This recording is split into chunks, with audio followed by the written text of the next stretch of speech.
credit card exists because money is easier to spend when it isn't felt.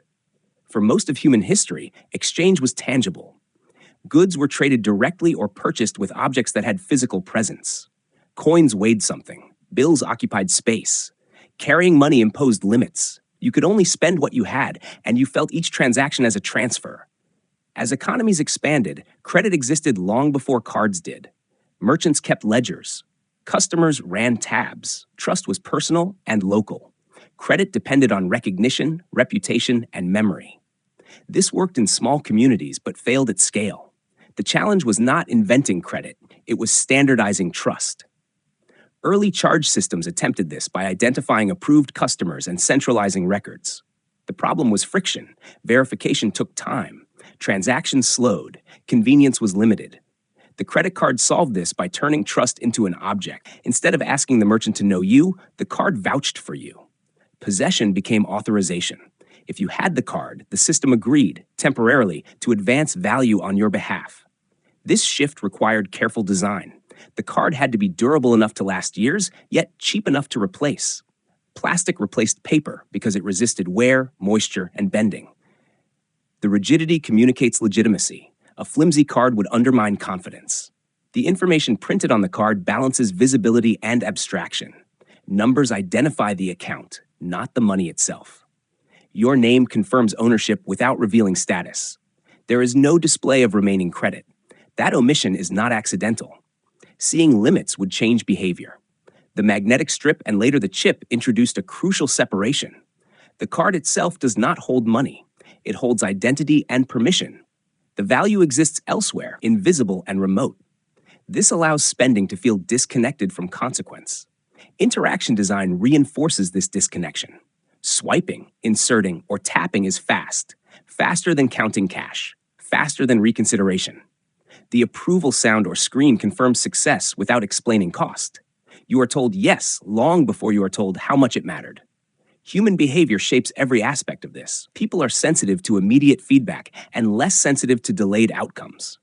A credit card leverages this by compressing reward and stretching consequence. This is the core insight of the design. Credit cards do not encourage spending by persuasion.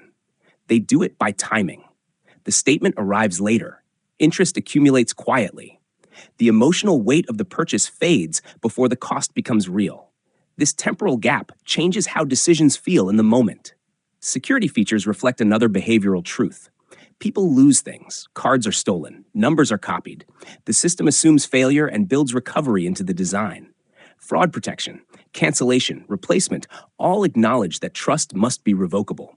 This reversibility makes credit cards feel safe, which increases use. Cash lost is gone. A card lost is a phone call. That difference matters. As cards evolved, they accumulated symbols of credibility, logos, holograms, chips. These do not benefit the user directly. They reassure the system and the merchant. The card must look official enough to be accepted without hesitation. Rewards programs added another layer. Points, miles, cashback. These features turn spending into progress. The card no longer just delays cost, it adds perceived benefit. This further softens resistance. Yet for all this complexity, the card remains intentionally uninformative at the moment of use. It does not show debt growing. It does not warn. It simply allows. The moment of realization comes when you notice how differently you feel spending with a card compared to cash. The amount may be identical, the outcome the same, but the experience is lighter, quieter, easier to justify. That difference is the design. Credit cards did not replace money. They replaced friction. They removed the sensory cues that once moderated behavior.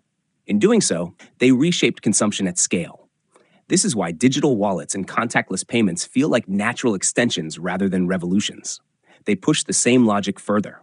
Less contact, less awareness, more speed.